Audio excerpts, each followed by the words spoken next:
اس سے اگلا سوال ہے کہ کیا نیچے بیٹھ کر قرآن کو ہاتھ میں پکڑ کر تلاوت کرنا درست ہے جبکہ لوگ کرسی میں یا اونچی جگہ پہ بیٹھے ہوں؟ اس میں دیکھنا چاہیے. دیکھیں کچھ چیز ہے کہ ایک بندے کی ایک ذاتی شغف ہے. اگر آپ سمجھتے ہیں کہ یہ توہین کے یعنی اس زمرے میں آتا ہے تو یہ آپ کا ذاتی شغف ہے. شرعی فتویٰ اس کے اوپر اس لیے نہیں لگے گا, اس طرح دنیا کا نظام نہیں چل سکتا.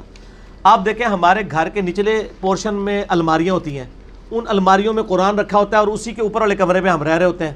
مثلا میں اب جدھر گھر میں رہ رہا ہوں نا, میرے نیچے صرف قرآن نہیں رکھا ہوا, انجیل بھی رکھی ہوئی ہے, حدیث کی ساری کتابیں سینکڑوں, ایگزیکٹ اس کے اوپر میرا بیڈ ہے اس شوکیس کے اوپر. تو میں کدھر جاؤں؟ اس طرح دنیا کا نظام نہیں چل سکتا. ایگزیکٹ قرآن کے اوپر کوئی نہ رکھے پاؤں یا اس کو اس طریقے سے نہ کر دے, وہ بے حرمتی والا معاملہ ہے. باقی میں ادھر بیٹھا ہوں قرآن لے کے, ادھر کو نیچے بیٹھ کے, تو میں اس قرآن کے اوپر نہیں بیٹھا. یہ پاسبل نہیں دنیا میں اس طریقے سے نظام چلانا. قرآن حکیم میں جو بے حرمتی کا جو آیا نا اسپیسیفکلی, وہ تو کچھ اور ہی آیا ہے. سورۃ الفرقان آیت نمبر 30, وقال الرسول یا ربی ان قوم اتخذوا هذا القرآن مہجورا. اور نبی علیہ السلام شکایت کریں گے, اللہ میری امت نے قرآن کو پیٹ کے پیچھے ڈال دیا تھا. اور مہجورا, یہ پیٹ وہی مسئلہ ہو گیا. اب یہ پیٹ ہے اردو والی, عربی میں پیٹ وہ نہیں ہے, اسے یہ نہ ہو کانڈ. مہجورا کہتے ہیں ہجرت کر لینا, کہ چھوڑ دیا. ہجرت میں کیا ہوتا ہے, آپ چھوڑ کے تو دوسرے شہر میں آ جاتے ہیں. مہجورا کہتے ہیں, ہم کہتے ہیں نا پسے پش ڈال دیا, تو اس کا مطلب نہیں کنڈ کی تھی, مراد ہے کہ تعلیمات ہی چھوڑ دی, اس کو کنڈ کر دی. یہ منع ہے سر. اسی طریقے سے لوگ قرآن پڑھ رہے ہوتے ہیں نا, تو لوگ اس کو کس طرف کمر کر کے نہیں جاتے کہ بے حرمتی ہو جائے گی. سر اس طرح تو کچھ بھی نہیں ہو سکتا. مجھے بتائیں, نبی صلی اللہ علیہ وسلم تو سلام پھیرتے ہی آڈینس کی طرف منہ کرتے تھے, کعبے کو پیٹ کر دیتے تھے. آج بھی آپ کے سارے امام مسجد کعبے کو کنڈ کر کے بیٹھتے ہیں, تو کیا بے حرمتی کہیں گے آپ؟ اس کو پاسبل نہیں ہے. ٹھیک ہو گیا. اور اس میں جو اتنی یہ تقوی کی جو جن لوگوں کو حیضہ ہوا ہوتا ہے نا, ان کے لیے ہمارے پاس پھکیاں بھی ہیں. یہ کالی جرابیں جو پہنتے ہیں, غلاف کعبہ کالا ہے. نبی علیہ السلام کی پگڑی کالی تھی, کالی جرابیں کو پہنتے ہیں. جوتیاں کالی پہنتے ہیں. جوتیاں چاہے آپ براؤن بھی پہنے, تلوا پھر بھی کالا ہوئے گا. سر تلوا براؤن لبو, سر ریکویسٹ کرو, پاسبل نہیں ہے. اور سر جس سڑک پہ آپ سفر کرتے ہیں وہ بھی کالے رنگ کی ہوتی ہے, غلاف کعبہ بھی کالا ہے. سر جس گھاس کے اوپر آپ چلتے ہیں, بلکہ آپ کو پتہ ہے نا, میں اب چونکہ ایک بہت پرسنل بات کرنے لگا, انورٹڈ کام میں ہماری ذرا پالیسی بھی اکیڈمی کی چینج ہوئی ہے. وہ باپا جانی ہے جو, ان کی ایک ویڈیو چینل کے اوپر چل رہی تھی. وہ جناب وہ سائڈ پہ کھڑے ہوئے ہیں اور آگے سبز گھاس ہے, ایسے ڈر کے کھڑے ہوئے ہیں. وہ کہتا ہے باپا جانی آگے ہیں, وہ کہتے ہیں نہیں گنبد خضرا سبز ہے اور یہ گھاس بھی سبز ہے, میں بے حرمتی نہیں کر سکتا اس پہ پاؤں. یہ گھاس سر, یہ بے حرمتی کس نے کروائی ہے؟ اللہ نے اگائی ہے نا گھاس. اللہ تعالیٰ کالی بھی نہ اگاتا, سبز بھی نہ اگاتا, کوئی اور اگا دیتا. اس طرح کچھ کام نہیں چلے گا. البتہ قرآن پاک اگر آپ نے ہاتھ میں پکڑا ہوا ہے یا ڈیسک پہ رکھا ہوا ہے, ٹھیک ہے, بالکل درست ہے. جھولی میں بھی آپ رکھ سکتے ہیں, کوئی حرج نہیں اس کے اندر, یہ کوئی برمتی والی. تکیے پہ رکھ سکتے ہیں. میں آپ کو ایک حدیث سناتا ہوں ابو داؤد کی, نبی صلی اللہ علیہ وآلہ وسلم. پہلے میں آپ سے فتویٰ لے لوں, ہمارے گھروں میں بڑی بوڑھیاں تکیے پہ نہیں بیٹھنے دیتی. کیوں؟ قرآن رکھ کے پڑھا ہے.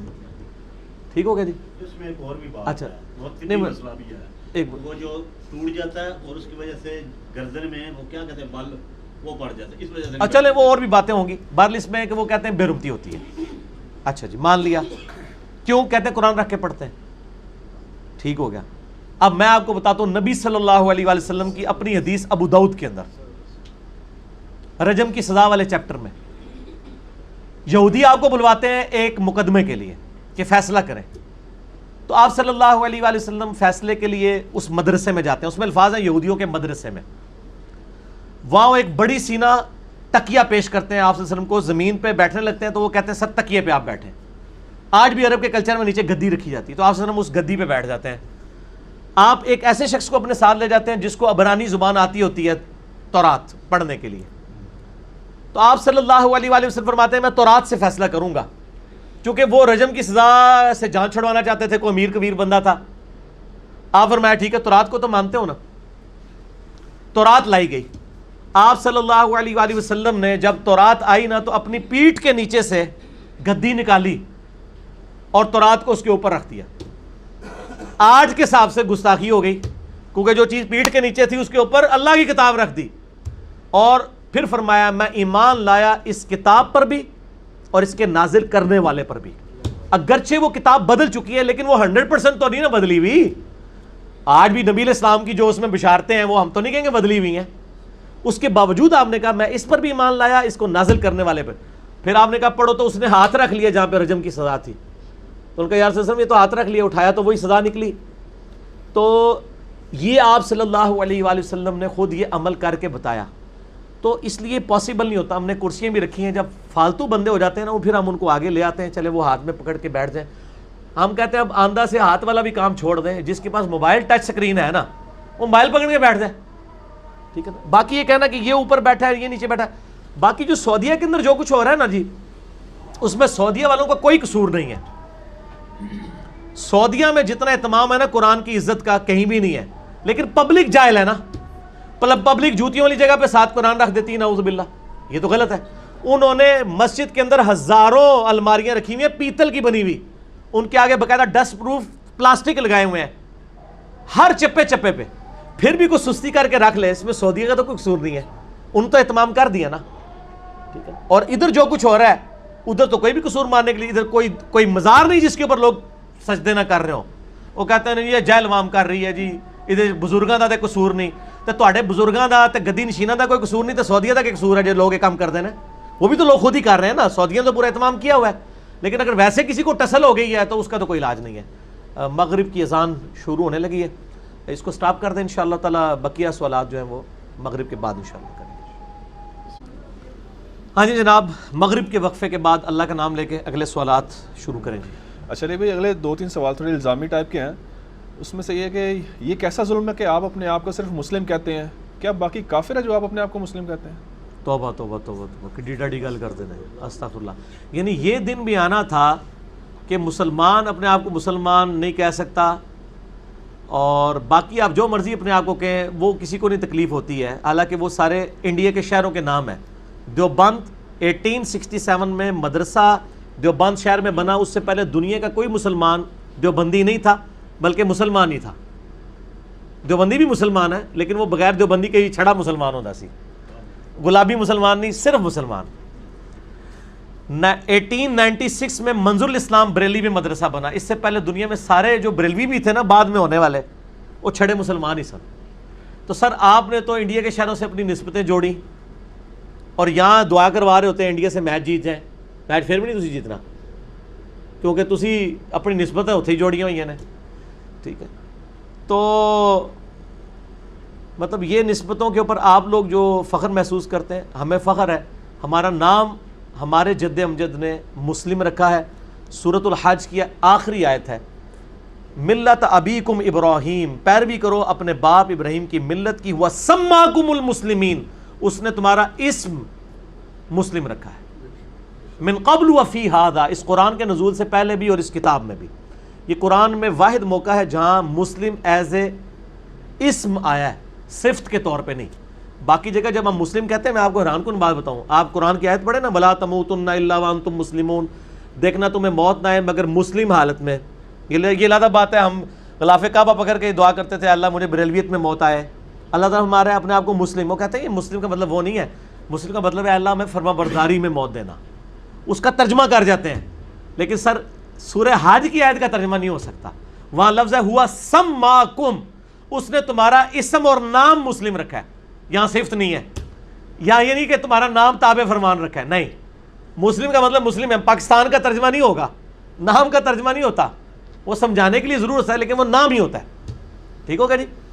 تو ہمیں تو فخر ہے جی. اور میں آپ کو بتاؤں کتنا بڑا المیہ ہے کہ آپ کسی مسجد میں جا کے کہیں نا کہ میں بریلوی ہوں، وہ چاہے مسجد دیوبندیوں کی ہو، تو کہیں گے ہاں آپ بھی حنفی ہیں، ہماری کافی مشترکات ہیں یہاں ماشاءاللہ، کافی بریلویوں کی مسجدیں بھی ہیں اور یہ وہ. اور آپ جا کے کہیں کہ جی میں مسلمان ہوں، اگلا آگے کہے گا تو پیر جا کے میں کافر ہوں. تو اگر کافر نہیں ہے تو تو بھی کہنا میں بھی مسلمان ہوں. تو اپنے آپ کو بریلوی دیوبندی اہل حدیث شیعہ لفظ کے ساتھ کیوں پکارتا ہے؟ اور نہیں جی پیچھے تو وہی ہے نا، عارف ہے پیچھے ہی رہ گئی ہے. بابوں کو پکارتا ہے، کہتا ہے جی پیچھے تو اللہ ہی ہے نا، اللہ بھی پیچھے. اپنے بزرگوں کے پیچھے چلتا ہے، ہم کہتے ہیں نبی کے پیچھے چلو، کہتے ہیں جی پیچھے تو نبی علیہ السلام ہی نے، نبی نو ہی پیچھے، اللہ نو ہی پیچھے. پیچھے ہی جا کے آپ ہی ڈگ گئے ہو، اللہ کے بندے سامنے آؤ. پیچھے پیچھے ہی ساری گل رہ گئی ہے. تو آپ چونکہ اپنے آپ کو نہیں فخریہ کہتے، مسجد کے باہر بھی آپ نے کیا لکھا ہوتا ہے؟ حتیٰ کہ انہوں نے مسجدوں میں لکھا ہوتا ہے یہ مسجد فلاں فلاں کی ہے، اس میں بغیر امام کی اجازت کے کوئی درس بھی نہیں دے سکتا. اچھا ساتھ لکھے نا کہ اجازت سے دے سکتا ہے، اجازت دیتے کوئی نہیں دیتے کسی کو. اس مسجد کا امام فلاں فلاں فرقے سے ہونا چاہیے جو فلاں مسلک کے اوپر ہو. تو سر مسجدیں پھر آپ نے اس طریقے سے بنائی ہیں, آپ ایک غریب تم بدتمیز, خود اپنے آپ کو مسلمان نہ کہیں, جو بیچارہ کہہ رہا ہے اس کو بھی آپ ٹانٹ کر رہے ہیں کہ تو اپنے آپ کو مسلم کیوں کہتا ہے. میں اس لیے کہتا ہوں کہ نبی صلی اللہ علیہ وآلہ وسلم مسلم تھے, صحابہ اکرام مسلم تھے, تابعین مسلم تھے, محدثین مسلم تھے, ہم بھی مسلم ہیں. نہ میں وابی نہ میں بابی, میں ہوں مسلم علمی کتابی.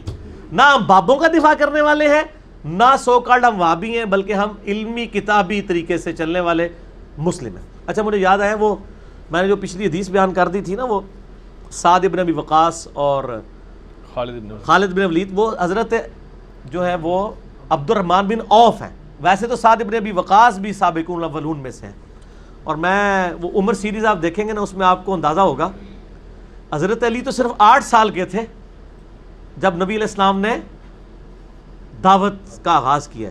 اس وقت حضور کے ساتھ جانثاری اور باڈی گارڈ کون تھے؟ حضرت علی تو نہیں تھے, ظاہر ہے 8 سال تو بچہ ہوتا ہے. وہ یہی لوگ تھے, سعد ابن ابی وقاص, عبد الرحمن بن عوف, یہ بڑے بڑے صحابہ تھے. حضرت علی پھر جب میدان میں اترے پھر تو ساروں کو پیچھے چھوڑ گئے نا. لیکن اوائل کے اندر جب تک حضرت علی 15-16 سال کے نہیں ہوئے, وہ 7-8 سال انہی صحابہ نے حضور کی اس طریقے سے حفاظت کی ہے دنیاوی اسباب کے اعتبار سے. تو ہر صحابی کا اپنا مقام ہے الحمدللہ. ٹھیک ہو. اچھا اگلی بات آ رہتی ہے کہ آپ لوگوں کو قرآن ڈائریکٹ پڑھنے کا کہہ کر دراصل گمراہی کا دروازہ کھول لیں, کچھ خدا کا خوف کریں. ہاں جی, میں اللہ کا خوف کرتا ہوں, اسی لیے لوگوں کو کہتا ہوں کہ قرآن پڑھیں, کیونکہ مجھے پتہ ہے کہ قرآن میں یہ لکھا ہے. سورۃ الانعام کی آیت نمبر 19 ہے, وَأُوحِيَ إِلَيَّ هَذَا الْقُرْآنُ لِأُنذِرَكُم بِهِ وَمَن بَلَغَ. اے نبی علیہ السلام فرما دیجئے مجھے قرآن اللہ نے اس لیے وحی کیا تاکہ اس قرآن کے ذریعے میں تم تک دعوت و تبلیغ پہنچاؤں, اور جس تک یہ قرآن پہنچ جائے وہ بھی اس قرآن کے ذریعے تبلیغ کرے. تو سر میں اپنی کتاب آپ کو کوئی لکھ کے دے دوں, آپ کے بزرگوں نے تو کسی نے فضائل سنت پکڑا دی, کسی نے فضائل اعمال پکڑا دی, کسی نے 14 ستارے پکڑا دی. ہمیں تو نبی علیہ السلام کتاب اللہ دے کے گئے ہیں, یہ سنت ہے. اور یہ حیران کن بات ہے کہ اگر مجھے کوئی یہودی آ کے یہ کہے نا کہ قرآن ڈائریکٹ نہ پڑھنا گمراہ ہو جاؤ گے, ہم کہیں گے دیکھو اللہ کا دشمن ہے, اپنی کتاب پڑھوانا چاہتا ہے, تو تھوڑا مولوی ممبر سے چڑھ کے آتا ہے قرآن ڈائریکٹ نہیں پڑھنا چاہیے گمراہ ہو جاؤ گے, تو اس کے بارے میں سوچا جائے یہ کسی اور چکر میں ہی ہے. یہ مسلمان کے لبادے میں ایک دشمن اسلام کا کھڑا ہوا ہے آپ کے سامنے. قرآن تو کم از کم 4 دفعہ ایک سورت میں کہہ رہا ہے وَلَقَدْ يَسَّرْنَا الْقُرْآنَ لِلذِّكْرِ فَهَلْ مِن مُدَّكِرٍ. قرآن نصیحت کے لیے آسان ہے کوئی سمجھنے والا؟ اور سر میں ڈائریکٹ تو کبھی بھی میں نے نہیں کہا, یہ میرے پہ جھوٹا الزام ہے. میں نے ہمیشہ کہا ہے بریلوی ہو تو احمد بریلوی صاحب کا ترجمہ پڑھو, دیوبندی ہو تو اشرف تھانوی کا ہی پڑھ لو اپنے بزرگوں کا, آپ اہل حدیث ہو تو جونا گھڑی صاحب کا ہی پڑھ لو, شیعہ ہو تو سید فرمان علی شاہ صاحب کا پڑھ لو. سر میں تو کہتا ہوں آپ احمد بریلوی صاحب سے قرآن پڑھیں, کیونکہ وہ یہ نوٹس تو نہیں بنا کے گئے تھے, آپ کے لیے ترجمہ لکھ, تو میں تو ڈائریکٹ احمد بریلوی صاحب سے قرآن پڑھتا ہوں. میں نے کو میرا قرآن کا کوئی ترجمہ لانچ ہوا ہے کہیں آپ کے پاس ہے تو ڈائریکٹ کہاں سے؟ جب میں احمد بریلوی صاحب کا ترجمہ پڑھ رہا ہوں تو میں تو ان سے قرآن پڑھ رہا ہوں نا, ترجمہ انہوں نے کیا نا, انہوں نے اپنی عربی کا کیا, آپ کے استادوں کے استادوں کے استاد نے, تو ڈائریکٹ تو ہم کہہ بھی نہیں رہے. ہم علماء سے بھی کب کہتے ہیں کہ آپ جان چھوڑیں, ہم کہتے ہیں علماء سے ہی پوچھیں, بلکہ پوچھیں نہیں پوچھو انہوں کہ جڑی گل کی تھی جو لکھی کتنے ہے. جب یہ بات کرتے ہو کہتے ہیں سانو پتہ لگ گیا کہڑے اسٹیشن تو تسی بول رہے ہو, وہ اسٹیشن جیل ہوندا ہے دریا دے کنارے فرسٹ فلور ہوتے, وہ یہ کہنا شروع کر دیتے ہیں. ہم کہتے ہیں علماء کو پوچھیں نہیں پوچھیں کہ یہ آپ جو ممبر پہ بیان کر رہے ہیں کس آیت اور کس حدیث میں لکھا ہوا ہے. تو ہم کہتے ہیں علماء سے ہی پوچھ کے چلیں, لیکن علماء سے یہ نہیں پوچھنا کہ سر بزرگ کیا فرماتے ہیں, حضرات کیا فرماتے ہیں. ان سے پوچھنا ہے اللہ کیا کہتا ہے, رسول اللہ کیا کہتے ہیں صلی اللہ علیہ وآلہ وسلم. کیونکہ حجۃ الوداع پہ قرآن و سنت ہی چھوڑ کے گئے تھے, بزرگان دین آپ کے نہیں چھوڑ کے گئے تھے, اس لیے کہ بزرگان دین کو تو فوت ہونا ہی ہونا ہے, قرآن اور سنت نے زندہ رہنا ہے.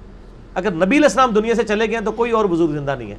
ہاں نبی علیہ السلام اپنی تعلیمات میں زندہ ہے, اور قرآن تو اس کا کلام ہے جو جس کو نہ موت آنی ہے نہ اونگ آنی ہے, تو یہ تو کتاب موجود ہے نا جی. تو میں نے مسئلہ نمبر میرا 1 اسی پہ ہے, امام الانبیاء کی دعوت قرآن. تو خدا کے لیے آپ لوگ خوف کریں بجائے ہم پہ یعنی کرنے کے, غریب تو بدتمیز, آپ کا اپنا حال یہ ہے اور آپ ہمیں کہہ رہے ہیں کہ جی ہم لوگوں کو گمراہ کر. اچھا پھر کہتے ہیں ڈائریکٹ نہ پڑھیں, چلیں سر آپ انڈائریکٹ پڑھا دیں. کس مسجد میں درس قرآن ہوتا ہے؟ کہتے ہیں ڈائریکٹ نہیں پڑھنا چاہیے, علماء سے پڑھنا چاہیے. تو سر علماء پڑھاؤ نا. ابھی شکر ہے سنا ہے پی ٹی اے کی گورنمنٹ نے اناؤنسمنٹ کی ہے کہ کمپلسری میٹرک تک قرآن ترجمے سے ختم کروایا جائے گا. تو وہ بھی ایک سٹیپ ایک پولیٹیکل گورنمنٹ نہیں لیا ہے نا. علماء نے تو کہیں قرآن نہیں شروع کیا ہوا, وہ تو صرف سپارے پڑھنے کے لیے اور میت کو بخشنے کے لیے انہوں نے قرآن کو سمجھا ہوا ہے. تو ہمیں تو کہتے ہیں ڈائریکٹ نہ پڑھو, اصل میں کہہ رہے ہوتے ہیں ناسی پڑھے نہ تو پڑھن دینا. اور میں آپ کو حقیقت بات ہے, آپ جتنے بڑے بہت بڑا کوئی عربی دان ہے نا وہ تو ترجمہ کر لے گا, ادروائز آپ کے جو عام مولوی ہیں درس نظامی والے, ان کے سامنے آپ 30واں پارہ کھول کے رکھیں نا, ان کو کہ قرآن کا ذرا ترجمہ کر عربی کے ساتھ, اور ساتھ آپ احمد بریلوی صاحب کا یا شریف تھانوی کا ترجمہ کھول لیں, آپ کو پتہ چلے گا آدھے الفاظ کا اس کو مطلب ہی نہیں پتا ہوگا. یہ ایویں انہوں نے روپ پایا ہے, اصل انہوں نے آپ نہیں نہ آتا, یہ کہتے ہیں ڈائریکٹ نہ پڑھو, اور انڈائریکٹ بھی نہیں پڑھاتے, خود بھی نہیں پڑھاتے, خود آتا نہیں ہے, ورنہ تو درس قرآن کریں نا. اپنی اپنی مولویوں کی کتابیں لے کے مسجد کے بعد بیٹھ جاتے ہیں نا نماز پڑھنے کے بعد, قرآن بھی کھول کے بیٹھے. آپ درس قرآن کسی مسجد میں شروع کریں. میں کہتا ہوں جی آپ عام بندے ہیں نا, مسجد میں جا کے 5-6 دوست بٹھا کے تو قرآن کا ترجمہ شروع کریں, ایک تو دوسرا دن نہیں مولوی نے تو ان کو پڑھن دینا. وہ اگر آ جائے ان کو سر تسی بہ جاؤ میں سننا, وہ کہے گا نا پڑھو ہی نا, وہ یہ کہے گا. تو سر پھر ہمیں تو گھر کے جب دشمن اتنے چمٹے ہوئے ہیں تو باہر سے تو کسی دشمن کی ضرورت ہی نہیں ہے. نہیں تو اگر یہ اتنا روک رہے ہیں تو پھر ترجمے کیوں کیے ہیں انہوں نے, یہ آپ کے علم میں ترجمے یا تو پھر اس لیے کیے ہیں, میں انہی کی زبان بات کرتا ہوں, شاید انہوں نے کمائی کے لیے کیے ہیں. میرا خیال نہیں کہ اس وقت کمائی کا کوئی ذریعہ تھا, انہوں نے ہمارے لیے کیے ہیں ترجمے. اب پیچھے لوگوں نے کمائیاں شروع کر دی ہیں. دو ہی ہو سکتا ہے نا, یا پرسنل نوٹس ہوں, وہ پرسنل ہوتے تو پرنٹ نہ ہوتے, پرسنل نہیں ہے. دوسرا ہے کمائی کا ذریعہ ہو, یہ ماننے کے لیے تیار نہیں ہو گئے جی ہم نے تو قرآن تو نہیں بیچنا. تیسرا کیا جی عوام جان جائے, تو اسی کے لیے. اسی لیے تو دیکھیں نا ساتھ پورے قرآن میں لکھا ہوتا ہے ایاک نعبد و ایاک نستعین, حاشیے میں یا علی مدد بھی لکھا ہوتا ہے. اللہ کی بات نہیں ماننی, ساتھ بیچ میں اپنا بھی لقمہ جو ہے نا. اور میں کہتا ہوں, میں داد دیتا ہوں کم از کم شیعہ نے یہ حرکت نہیں کی ہے. شیعہ کا آپ ترجمہ پڑھیں سید فرمان علی شاہ صاحب کا, ایاک نعبد و ایاک نستعین کی تفسیر میں انہوں نے لکھا ہے کہ یہ آیت واضح دلیل ہے کہ اللہ کے علاوہ کسی کو مدد کے لیے نہیں پکارنا چاہیے. انہوں نے یہ علی مدد نہیں لکھا ہوا, لیکن احمد بریلوی صاحب کی جو کنز الایمان کے ساتھ حاشیہ لگا ہوا ہے اس میں سارے بزرگ مانگے ہوئے ہیں, اور سر دیوبندیوں نے بھی یہی کیا ہوا ہے. تفسیر عثمانی میں بھی ساتھ لکھا ہوا ہے کہ جو اولیاء اللہ سے مانگا جاتا ہے دراصل اللہ ہی سے مانگنا ہوتا ہے وہ. تو سر پھر تسی کہندے ہو سی ٹھیک ہے, شیعہ نے یہ جرت نہیں کی ہے جن کے اوپر ٹیگ لگا ہوا ہے. تو پھر دیکھ اور کھول کے دیکھ لیں, میرا تو ایک کلپ ہے قرآن کی 8 ٹرانسلیشنز کا اختلاف, ہزاروں لوگوں نے دیکھا, اس میں نے HD کیمرے میں یہ دکھائے ہیں, سب نے ترجمہ صحیح کیا ہوا ہے, تفسیر میں کوئی نہ کہیں ڈنڈی ماری ہوئی ہے.